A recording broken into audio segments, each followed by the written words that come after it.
When my husband passed away, my daughter-in-law said, "If you don't help with the bills, you'll end up homeless." In desperation, I took a job as a caregiver for a wheelchair-bound billionaire. On the second night, I simply froze. I'm glad to have you here. Follow my story until the end and comment the city you're watching from so I can see how far my story has reached. The envelope felt heavier than it should have in my trembling hands. Past due notices always did that to me, made everything feel like it weighed more than the world itself.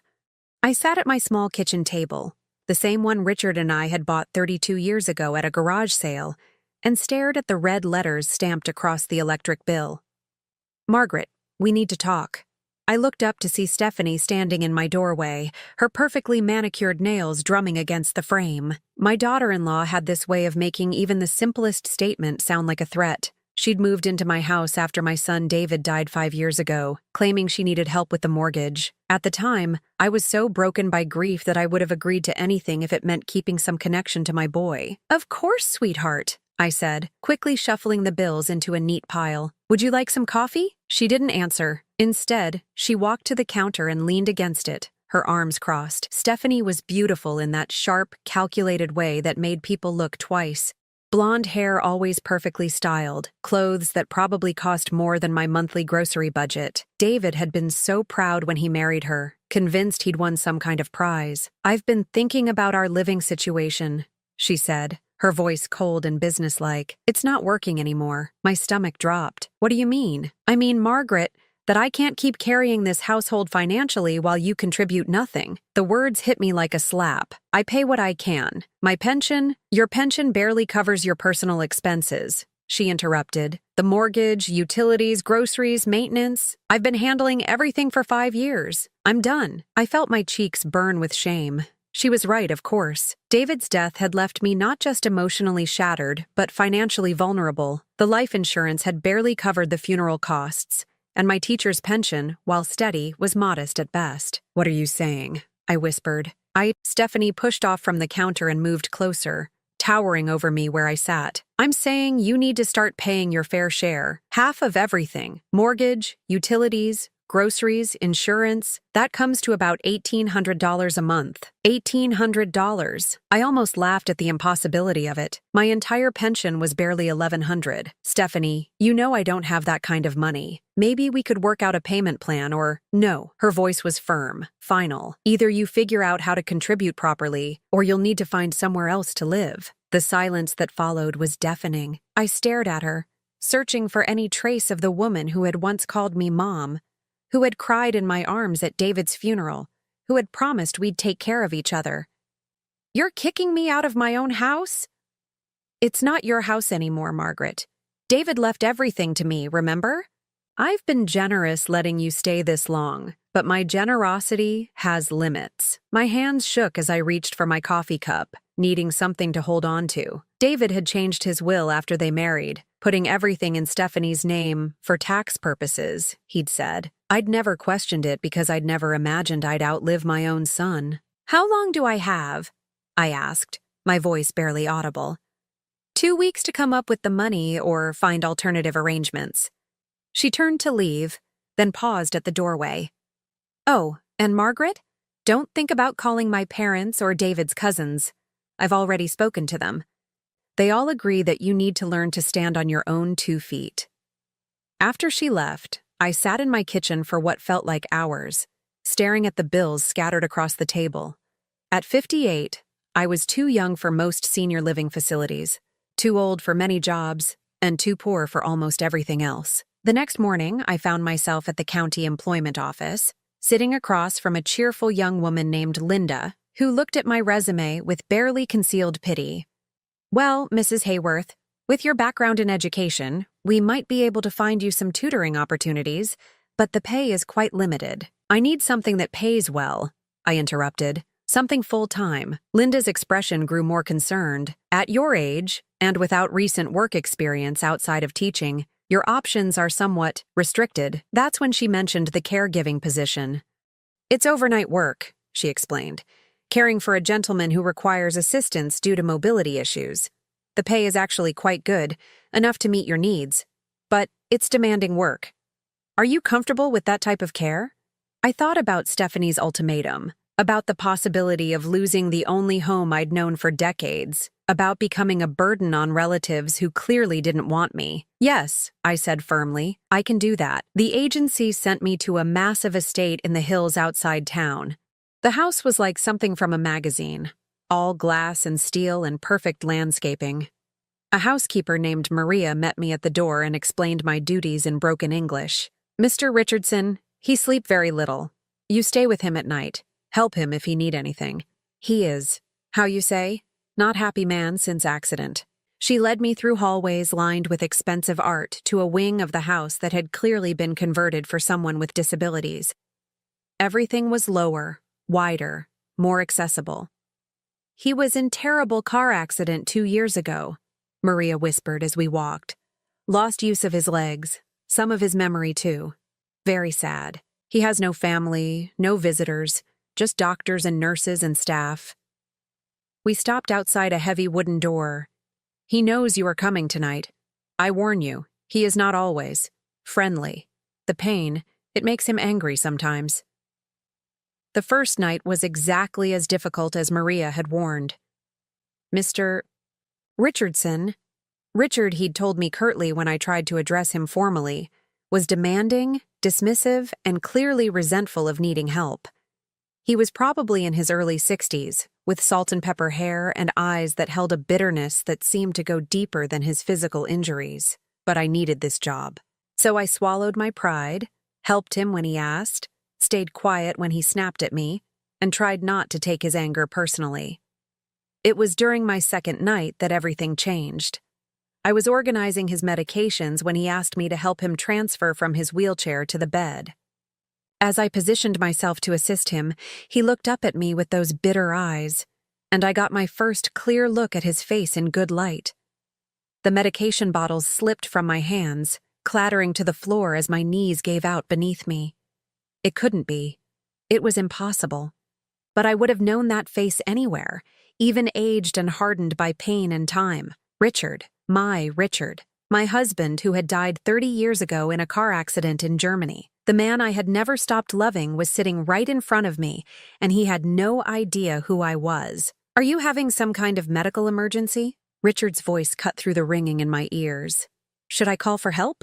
I was on my knees on his bedroom floor, surrounded by scattered pill bottles, staring up at the face that had haunted my dreams for 30 years. The face I'd kissed goodbye the morning he left for that business trip to Germany. The face I'd identified in a morgue photograph that was so badly damaged I'd had to rely on dental records. I'm fine, I managed to whisper, scrambling to collect the medications. My hands were shaking so badly I could barely grip the bottles. Richard watched me with a mixture of irritation and concern. You don't look fine. You look like you've seen a ghost. If only he knew. I forced myself to breathe, to think rationally. This was impossible. Richard Hayworth had died in a car accident in Munich 30 years ago. I'd received the call from the embassy. I'd flown to Germany to identify the body. I'd buried him in Evergreen Cemetery, Plot 247, Section C. I'd visited his grave every month for decades.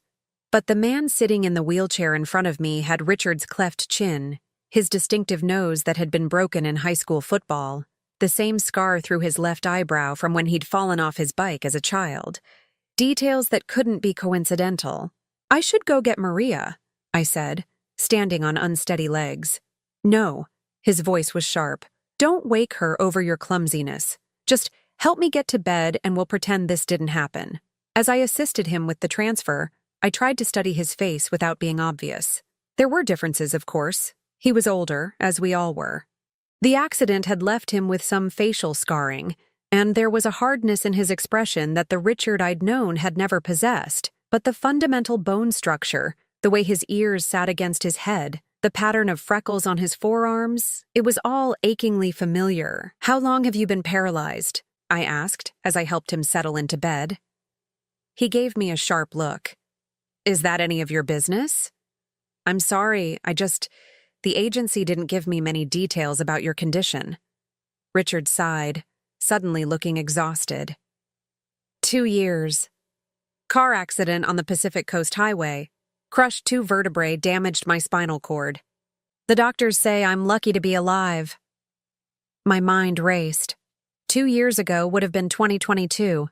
Richard had supposedly died in 1992. Where had he been for the 30 years in between?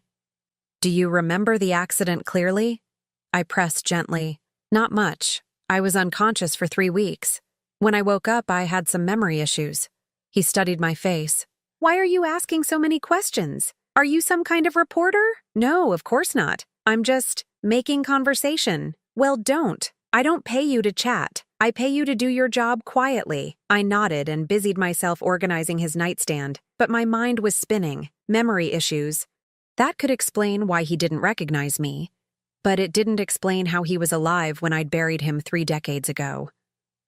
Over the next few hours, as Richard slept fitfully, I found myself studying every detail of the room, looking for clues.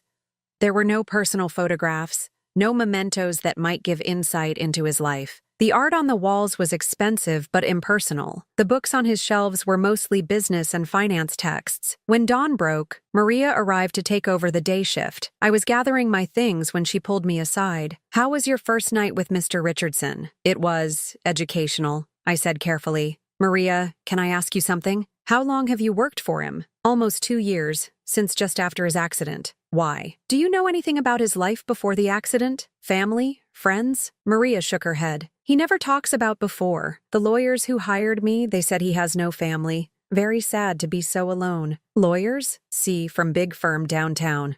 They handle all his business while he recovers. Mr. Richardson, he was very successful businessman before accident, they tell me. Made fortune in technology investments."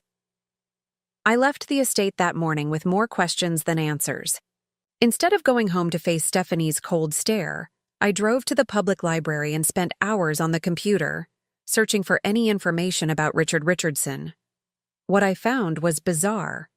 There were business articles dating back about 15 years, describing him as a self-made millionaire who'd built a tech consulting empire from nothing. But before that, nothing. It was as if Richard Richardson had simply materialized into existence in his mid-40s with a fully formed business and no personal history. I searched for Richard Hayworth next, my husband's name. The obituary was there, exactly as I remembered it. Survived by his loving wife Margaret and son David. Services held at St. Mary's Catholic Church. Burial at Evergreen Cemetery. But if the man in that wheelchair wasn't Richard Hayworth, why did he look exactly like him? And if he was Richard Hayworth, how had he become Richard Richardson? I drove to Evergreen Cemetery, something I hadn't done in months. The headstone was still there, weathered but readable. Richard James Hayworth, 1962-1992. Beloved husband and father. I knelt beside the grave, running my fingers over the carved letters. "Richard," I whispered, "if you're really in there, I'm losing my mind. But if you're not." That evening, I returned to the estate with a plan. I needed to know the truth, but I had to be careful. If this really was Richard, something had happened that he either couldn't remember or couldn't talk about. Pushing too hard might make him shut down completely. I also needed this job. Stephanie's deadline was looming, and even if this man wasn't my husband, he was still my only hope of earning enough money to keep my home. "You're back," Richard said when I entered his room. He was sitting by the window, staring out at the gardens. "Did you think I wouldn't be?" "People don't usually last long working for me. I'm told I'm not particularly pleasant company." I studied his profile as he gazed out the window. "What do you remember about your life before the accident?"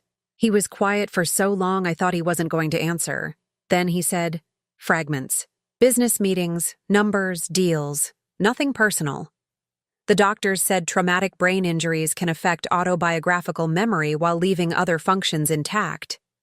That must be terrifying, not remembering who you were.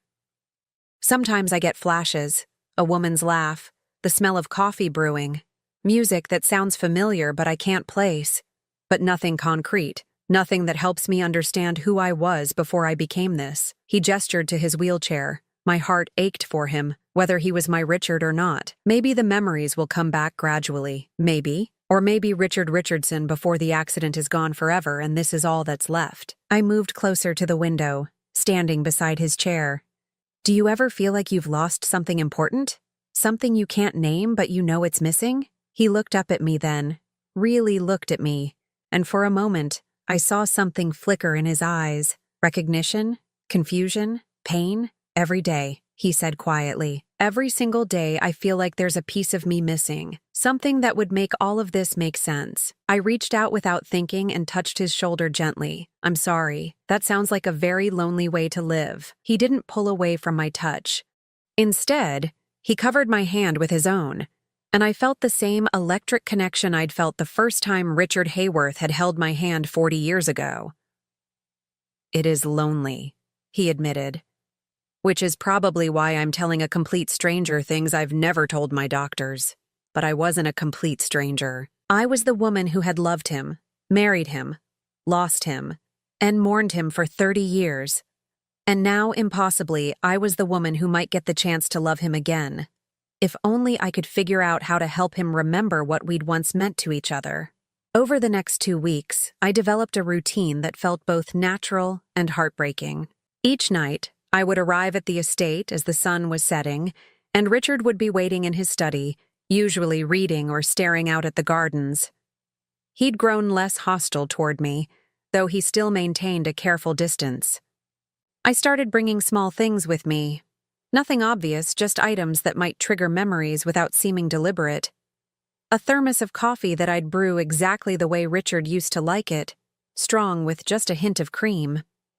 Classical music playing softly on my phone, the same pieces he used to hum while working in his garage. A crossword puzzle book, because my Richard had been addicted to them. You don't have to entertain me, he said one evening as I set up the music. I'm perfectly capable of sitting in silence. I know you are, but I like music while I work, if that's okay with you. The piece playing was Pachelbel's Canon, the song we'd danced to at our wedding. I watched Richard's face carefully as the familiar melody filled the room. His expression grew distant, almost troubled. I know this song, he said slowly. My heart jumped. It's a beautiful piece, very popular for weddings. Weddings. He repeated the word like he was testing how it felt in his mouth. I have this strange feeling when I hear it. Not quite a memory, but something close. I forced my voice to remain casual. What kind of feeling? Happiness and loss, like remembering a perfect day that ended badly. He looked at me with those familiar green eyes. Does that make any sense? Perfect sense, I whispered. As the nights passed, I began sharing carefully edited stories from my own life. Stories that had once been our life together, but that I presented as my own experiences. I told him about the house I'd lived in with my first husband, describing our little kitchen with the yellow walls and the herb garden by the back door. He sounds like he was a good man, your first husband, Richard said one night. He was. We were very young when we married, barely 22, but we were happy. I paused, watching his reaction. He used to say that the secret to a good marriage was making your spouse laugh at least once every day. Richard smiled, the first genuine smile I'd seen from him. That's not bad advice. What happened to him? The truth caught in my throat. He died in a car accident, in Germany while traveling for business. Richard went very still. Germany. Yes, Munich. I was supposed to go with him, but I was pregnant and the doctor said it wasn't safe to travel. I watched his face carefully. I've always wondered what would have happened if I'd insisted on going anyway. The accident might have killed you both, he said quietly. Maybe. Or maybe having me there would have changed something. Maybe we would have left the hotel 5 minutes earlier or later. Maybe the accident never would have happened at all. Richard was staring at his hands, his brow furrowed in concentration. Munich, he repeated. There's something about that city. When you said the name, I felt. What did you feel? Terror. Absolute terror. Like something terrible happened there. He looked up at me. Do you think it's possible to have memories of things that happened to other people? Or memories of places you've never been? I chose my words carefully. I think trauma can leave marks on us in ways we don't fully understand. Maybe you saw something on the news or heard a story that affected you deeply. But I knew it wasn't that simple. Richard was remembering his own death. or what should have been his death. Somehow, someway, my husband had survived that crash and lost 30 years of his life in the process. The breakthrough came during my 3rd week on the job. I was helping Richard with his evening medications when I hummed without thinking. A lullaby I used to sing to David when he was small, the same one Richard used to hum when he was working on projects around the house. Richard's head snapped up.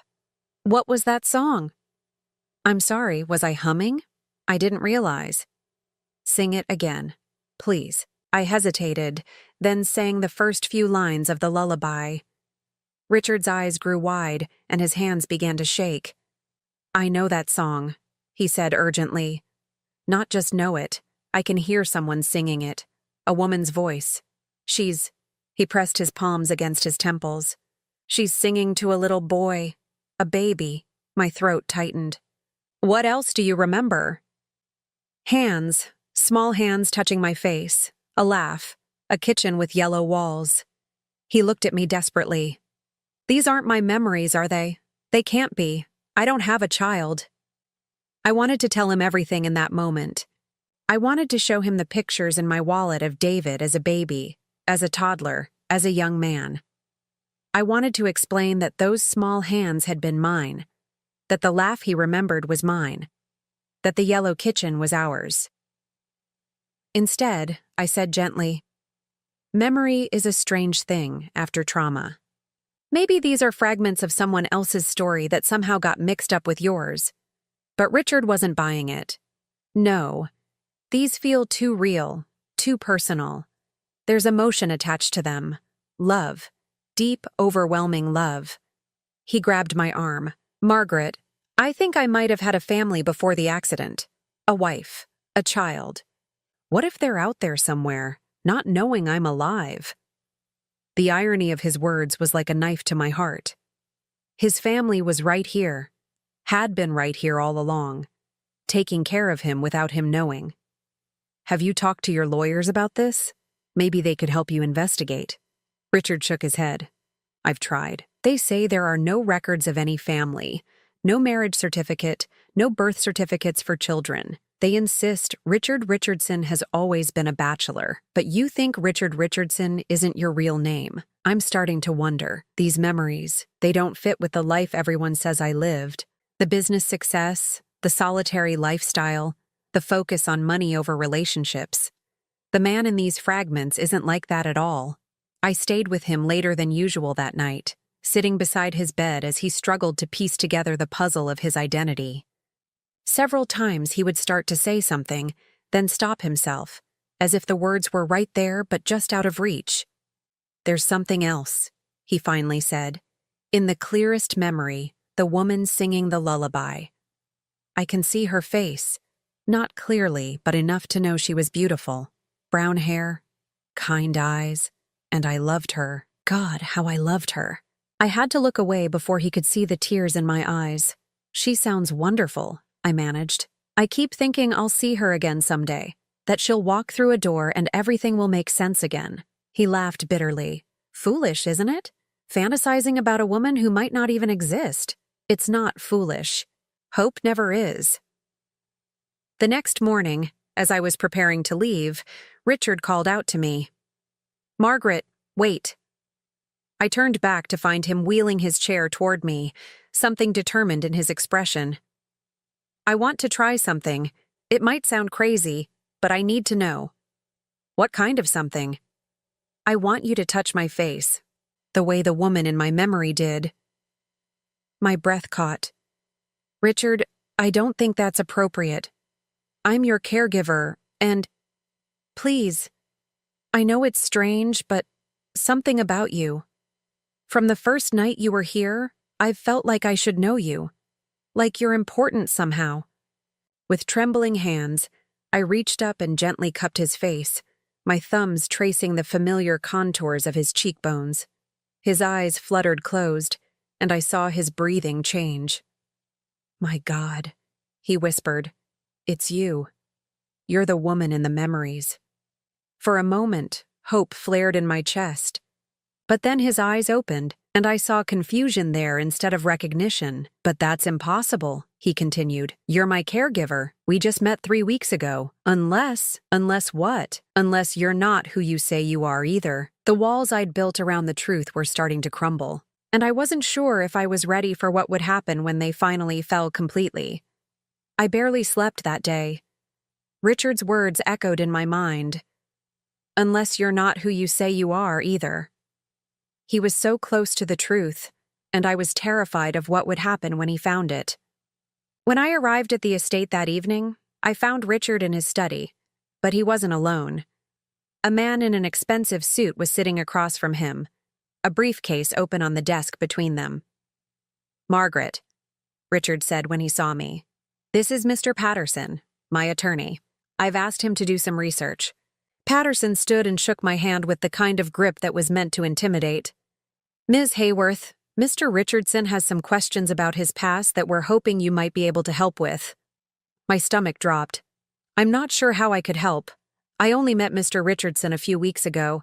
That's what makes this so interesting, Patterson said, settling back into his chair.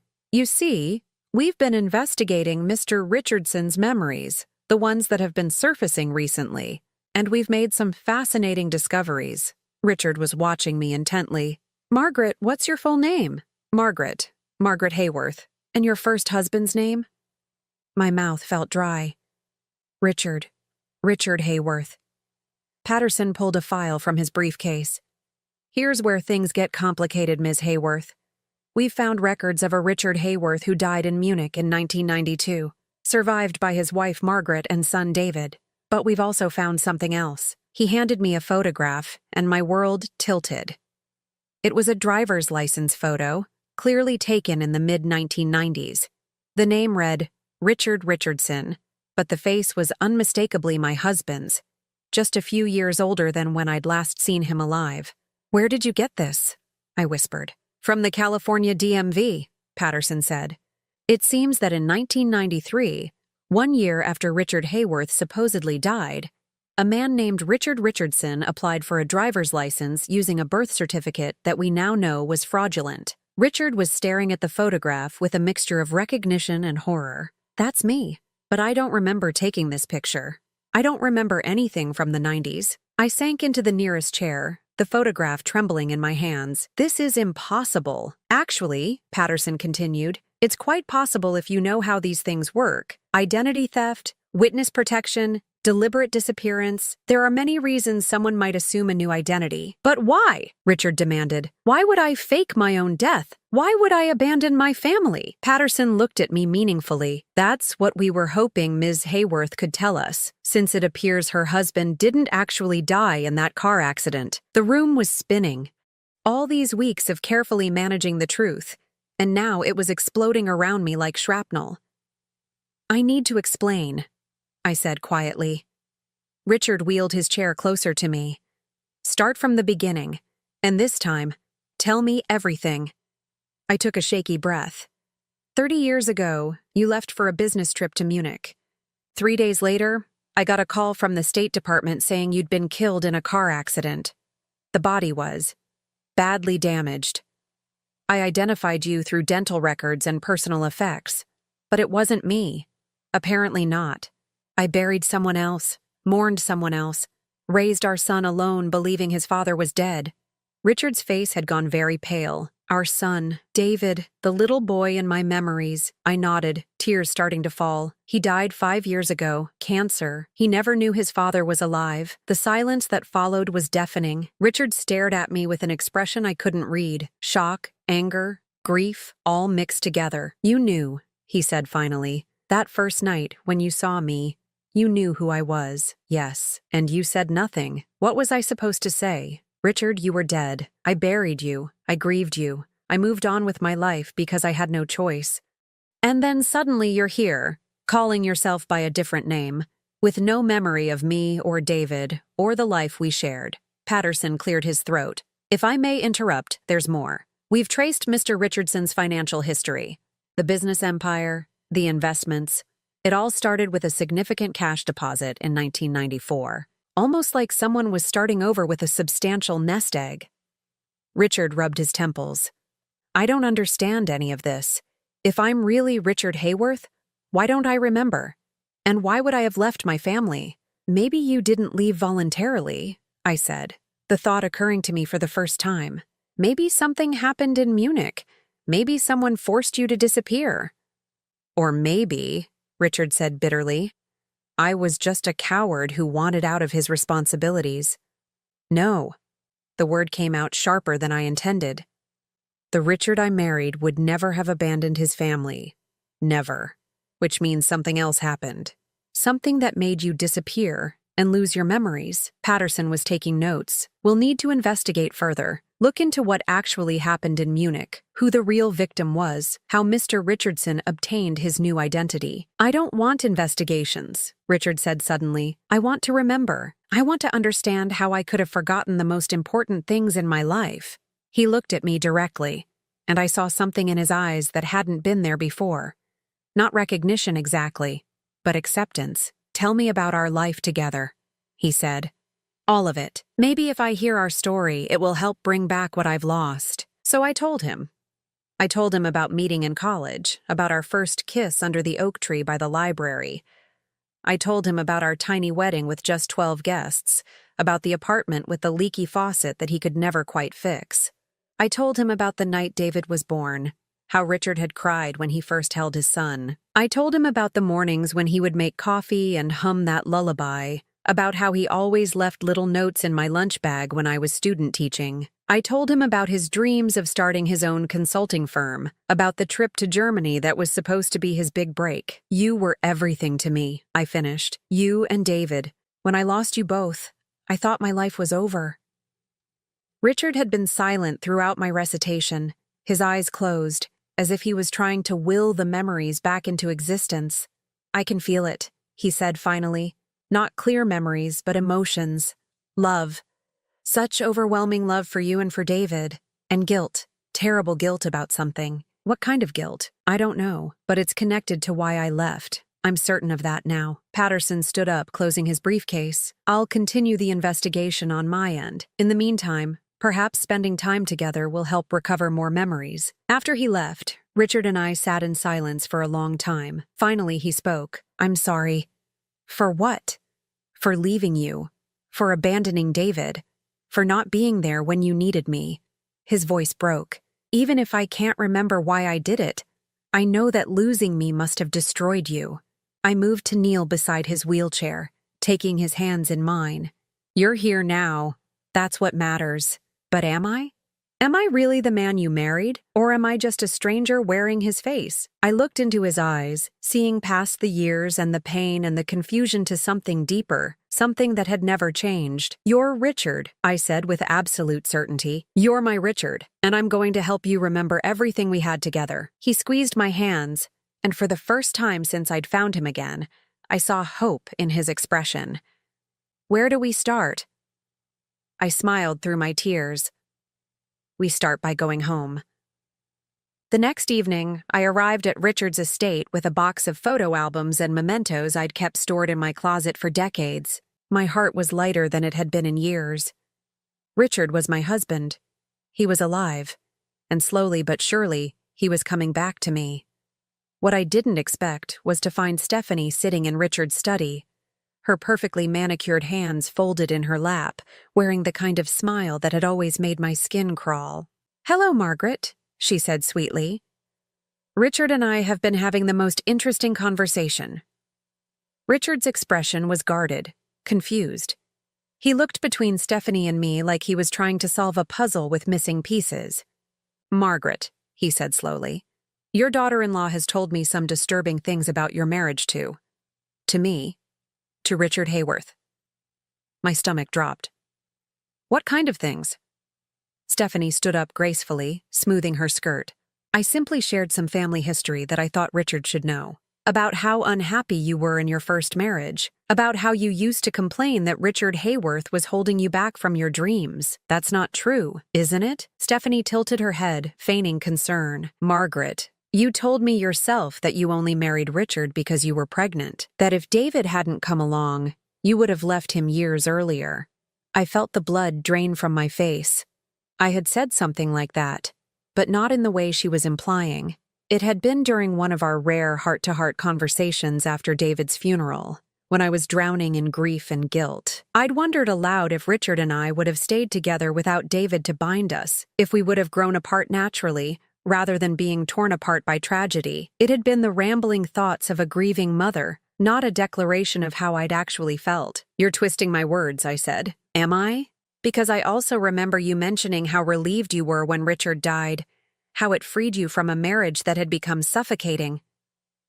Richard's face had gone very pale. "Is this true, Margaret?" "No." "Stephanie, why are you doing this?" But I knew why. Somehow, she'd figured out who Richard really was, and she was terrified of losing control over me. As long as I was a poor widow dependent on her charity, she had power. But if I reconciled with my wealthy, very much alive husband, that dynamic would shift completely. Stephanie moved closer to Richard, placing a protective hand on his shoulder. "I'm doing this because I care about both of you. Margaret has been through so much trauma, losing her first husband and then David. I'm worried that seeing you is bringing back some unhealthy feelings that she's projecting onto you." "What do you mean?" Richard asked. "I mean," Stephanie said gently, "that Margaret so desperately wants her dead husband back that she's convinced herself you're him. But Richard, you can't be expected to live up to the fantasy of a dead man." I watched in horror as doubt crept into Richard's expression. "Margaret, is that what this is? Are you trying to turn me into someone I'm not?" "Richard, no. You are the man I married. You are David's father. Everything I told you yesterday was true." Stephanie shook her head sadly. "Margaret, honey, I know you want to believe that, but think about it logically. If this man really was your husband, don't you think he would remember you? Don't you think 30 years of marriage would have left some impression?" "He has remembered things. The lullaby, the kitchen, our faces." "Suggestion," Stephanie interrupted. "You've been feeding him details about your life with Richard Hayworth, and his damaged brain is creating false memories to fill in the gaps." Richard was rubbing his temples, looking increasingly distressed. "I don't know what to believe anymore." "You should believe the evidence," Stephanie said. "And the evidence says that you're Richard Richardson, a successful businessman with no family. This fantasy that Margaret has created isn't healthy for either of you." I felt panic rising in my chest. "Richard, look at me. Really look at me. You said yourself that you felt like you should know me. You said touching my face brought back memories." "I thought it did," he said uncertainly. "But maybe Stephanie's right. Maybe I just wanted so badly to have some connection to someone that I convinced myself there was something there." Stephanie smiled triumphantly. "I think it would be best if Margaret took some time away from this situation. Let you heal without the confusion of false memories." "No." I moved closer to Richard's wheelchair. "Richard, I can prove who you are. I have our marriage certificate, photos of our wedding, documentation." "Documentation can be forged," Stephanie said smoothly. "Photos can be doctored. Margaret, you're a smart woman, but grief can make people do desperate things." I stared at her, finally understanding the full scope of her manipulation. She hadn't just stumbled upon the truth about Richard's identity. She'd been planning this confrontation, preparing her arguments to undermine everything I'd built with him. "How long have you known?" I asked. "Known what?" "How long have you known that Richard Richardson was my husband?" Stephanie's mask of concern slipped for just a moment, revealing the calculating woman beneath. "I don't know what you're talking about. The timing is too convenient. You show up here just as Richard and I are reconnecting, armed with exactly the right accusations to make him doubt everything. You've been watching me, haven't you? Following me." Richard looked between us, confusion evident on his face. Someone needs to explain what's really going on here. I took a deep breath. Stephanie is afraid of losing control over me. As long as I'm a poor widow who needs her charity, she has power. But if I reconcile with my husband, with you, everything changes. "That's ridiculous," Stephanie said, but her voice had lost some of its sweetness. "I'm trying to protect you both from a harmful delusion." "Are you? Or are you trying to protect yourself from losing the house that I've been paying for? The lifestyle that my pension has been supporting?" Richard's eyes sharpened. "Margaret, what is she talking about?" Before I could answer, Stephanie jumped in. "Margaret has been having financial difficulties since David died. I've been helping her, giving her a place to live, but she's become dependent. Resentful, this fantasy about you being her dead husband is her way of escaping her current reality. That's not true, I said firmly. Stephanie, tell him about the ultimatum you gave me. Tell him about the $1,800 a month you demanded I pay or face eviction from my own home.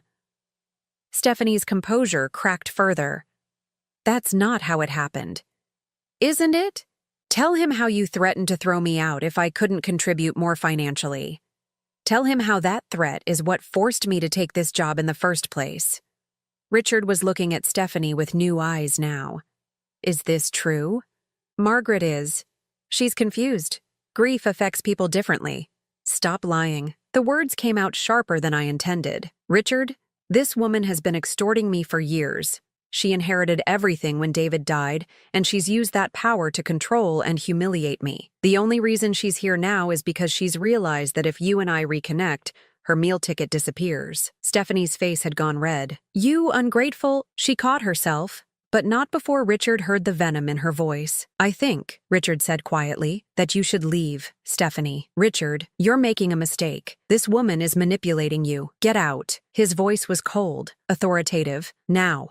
After Stephanie left, slamming the door behind her, Richard and I sat in heavy silence. I could see him processing everything he'd heard, trying to separate truth from manipulation. She was right about one thing, he said finally. My heart sank. What? I don't remember our marriage. I don't remember being David's father. I have fragments, impressions, but nothing concrete. He looked at me with eyes full of pain. How can I be sure that what I'm feeling for you is real and not just wishful thinking? I stood up and walked to the box I'd brought, pulling out our wedding album.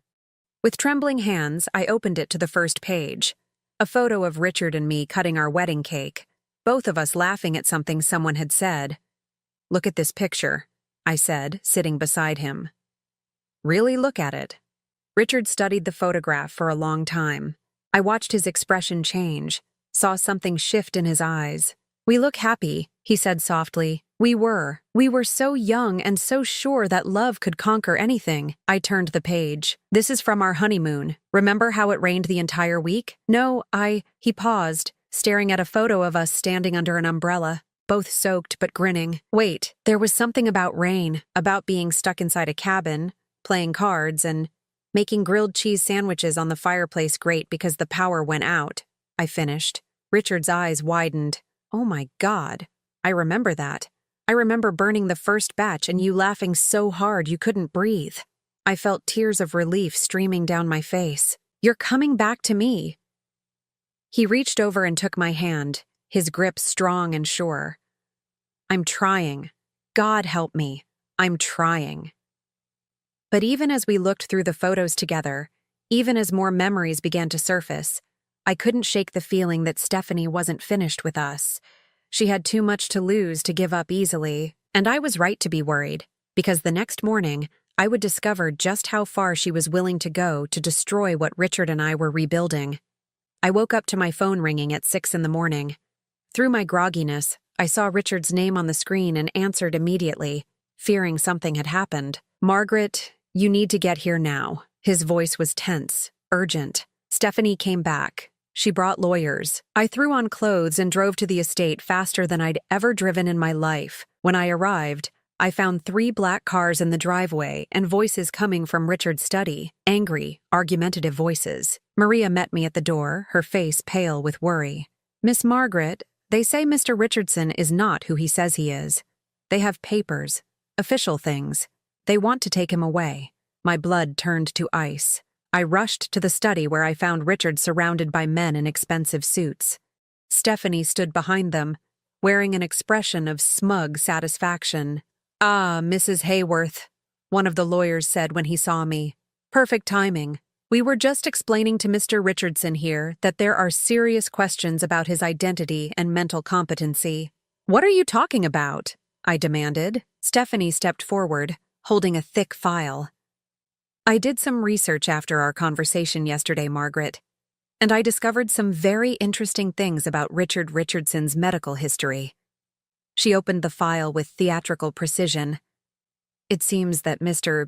Richardson has been declared mentally incompetent by the state of California, following his accident 2 years ago. His financial affairs are supposed to be managed by a court-appointed guardian. Richard's face had gone white. That's not true. I manage my own affairs. Actually, another lawyer interjected, you don't. These gentlemen here have been illegally managing your estate. We represent the court-appointed guardian, and we're here to take you into proper care. I felt the room spinning around me. This is insane. Richard is perfectly competent. Is he? Stephanie asked sweetly. Because yesterday he seemed quite confused about his own identity. Isn't that right, Richard? You told me yourself that you weren't sure who you really were. Richard looked trapped, cornered. I was working through some memory issues, but that doesn't mean memory issues severe enough that you believe you're a dead man, one of the lawyers said. Mr. Richardson, we have documentation showing that you've been living under a delusion, believing yourself to be someone who died 30 years ago. Because I am that person, Richard said desperately. Margaret, show them the photos, the marriage certificate. Fabrications, Stephanie said dismissively. Margaret has been feeding you false memories to support her fantasy. Haven't you, Margaret? I stared at her, finally understanding the full scope of her plan. She hadn't just wanted to discredit me with Richard. She'd wanted to have him declared incompetent so she could control his fortune through whatever guardian she'd bribed or manipulated. This is fraud, I said. All of it. What's fraud? Stephanie replied. Is a delusional woman convincing a mentally ill man that he's her dead husband. But as the lawyers continued their assault, I noticed something. Richard wasn't cowering anymore. His expression had changed, hardened into something I recognized. The determination he'd always shown when someone tried to push him around. Gentlemen, he said, his voice suddenly strong and clear. I'd like to see this court order you're talking about. The head lawyer hesitated. Mr. Richardson, in your condition, my condition is fine. My memory may have some gaps, but my intelligence is intact. Show me the paperwork. As they fumbled with their briefcases, Richard turned to me. Margaret, call Patterson. Tell him to get here immediately. Richard, they might not let me. They'll let you, because I'm not going anywhere with these people until my attorney reviews whatever they're claiming gives them authority over me. What happened next was like watching dominoes fall. Patterson arrived within an hour, took one look at the supposed court documents, and began making phone calls. Within another hour, we learned that the court-appointed guardian was a man who'd been disbarred 3 years ago for embezzlement. The lawyers weren't lawyers at all, but actors Stephanie had hired. The entire elaborate scheme was designed to kidnap Richard and force him to sign documents transferring his wealth to accounts she controlled. You orchestrated all of this, I said to Stephanie as the real police led the fake lawyers away in handcuffs. She maintained her innocence even as they read her rights. I was trying to protect him from your manipulation, Margaret. Everything I did was for his own good, but Richard and I both knew better. When the dust settled and the last police car had left the estate, we found ourselves alone in his study, surrounded by the scattered remains of what should have been our reunion. I'm sorry, Richard said quietly. I should have seen through her manipulations from the beginning. How could you have? You're dealing with memory loss, and she's had years to perfect her lies. He wheeled his chair closer to where I sat on the couch. Margaret, I need to tell you something. During all that chaos, while they were threatening to take me away, something happened. What? I remembered. Not everything, but enough. His eyes were bright with emotion. I remembered our wedding day. I remembered holding David for the first time. I remembered the morning I left for Germany and how you begged me not to go because you had a bad feeling about the trip. My heart stopped. You remember leaving? I remember getting to Munich, checking into the hotel. I remember going to a business meeting that turned out to be something else entirely. His expression darkened. There were men there, Margaret. Men who said I'd seen something I shouldn't have seen. Knew something that could hurt powerful people. What kind of something? Corporate espionage, money laundering. I stumbled into a meeting I was never supposed to witness. He ran his hands through his hair. They gave me a choice. Disappear completely, assume a new identity, and never contact my family again, or they would kill you and David. The room felt like it was tilting. So you chose to disappear. I chose to protect you. They staged my death, gave me enough money to start over somewhere else, and made it clear that if I ever tried to contact you or David, they would follow through on their threats. Tears were streaming down my face. All these years, I thought you had abandoned us. Never. Not for 1 second. But they were watching, Margaret. For years, they were watching to make sure I stayed dead. It wasn't until the accident 2 years ago, when I lost so much of my memory, that their surveillance finally stopped. They figured a man who couldn't remember his own name wasn't a threat anymore. And when your memories started coming back, I think some part of me was afraid they'd find out. That's why I was so resistant at first, so angry. My subconscious was trying to protect you even when my conscious mind didn't understand why. I moved to kneel beside his wheelchair, taking his hands in mine. "Richard, what does this mean for us now?" "It means," he said, cupping my face with gentle hands, "that I'm done hiding. I'm done letting fear keep me away from the woman I love. We've lost 30 years, Margaret. I won't lose another day." He leaned forward and kissed me, and it was like coming home after a lifetime of wandering. When we broke apart, I saw something in his eyes that had been missing for so long. Hope. "Will you marry me again?" he asked softly. "I know it sounds crazy, but I want to do it right this time. I want to stand up in front of everyone and promise to love you for whatever time we have left." I laughed through my tears. Yes, of course I'll marry you again." 6 months later, we stood in the same church where we'd been married 40 years ago. The guest list was small, a few old friends who were overjoyed to see Richard alive, some neighbors who'd known us in the early days, Patterson and his wife. But the most important guest wasn't there. David's absence was a wound that would never fully heal, but we'd found a way to honor his memory. Richard had established a foundation in David's name, providing college scholarships for children who'd lost parents. It wasn't bringing our son back, but it was a way to make sure his life had meaning beyond our grief. As for Stephanie, she was serving 5 years for fraud and attempted kidnapping. The house that had been David's, our house, was back in my name, where it belonged. Richard had insisted on that before anything else. "Do you, Richard, take Margaret to be your wife, to have and to hold, in sickness and health, for richer or poorer, for as long as you both shall live?" "I do," Richard said, his voice strong and sure, again and always. When the minister pronounced us husband and wife, Richard struggled to his feet from his wheelchair. It was something he'd been working toward in physical therapy, a surprise he'd been planning for months. He stood there, shaky but determined, and kissed me the way he had on our wedding day 40 years ago. "I love you, Mrs. Richardson Hayworth," he whispered against my lips. "I love you too," I whispered back. "Welcome home." That night, as we sat on the terrace of our new home, a single-story house that accommodated Richard's wheelchair but felt like ours in a way the estate never had, I thought about the strange journey that had brought us back together. "Do you ever wonder what our lives would have been like if none of this had happened?" I asked. "If you'd never gone to Germany? If we'd just grown old together the normal way?" Richard took my hand, running his thumb over the wedding ring I'd never taken off. "Sometimes. But then I think about how much we appreciate each other now, how grateful we are for every day we have together. Maybe we needed to lose each other to really understand what we had. 30 years is a long time to learn that lesson, but we learned it, and we have however many years are left to us to get it right." I leaned against his shoulder, watching the sunset paint the sky in shades of gold and pink. Somewhere in the distance, a woman was humming a lullaby to her child, and Richard smiled. "I remember that song," he said softly. "Good," I said. "Hold on to that memory. Hold on to all of them." And as the stars began to appear in the darkening sky, I knew that whatever time we had left together, we wouldn't waste another moment of it. We were home at last. Now I'm curious about you who listened to my story. What would you do if you were in my place? Have you ever been through something similar? Comment below. And meanwhile, I'm leaving on the final screen 2 other stories that are channel favorites, and they will definitely surprise you. Thank you for watching until here.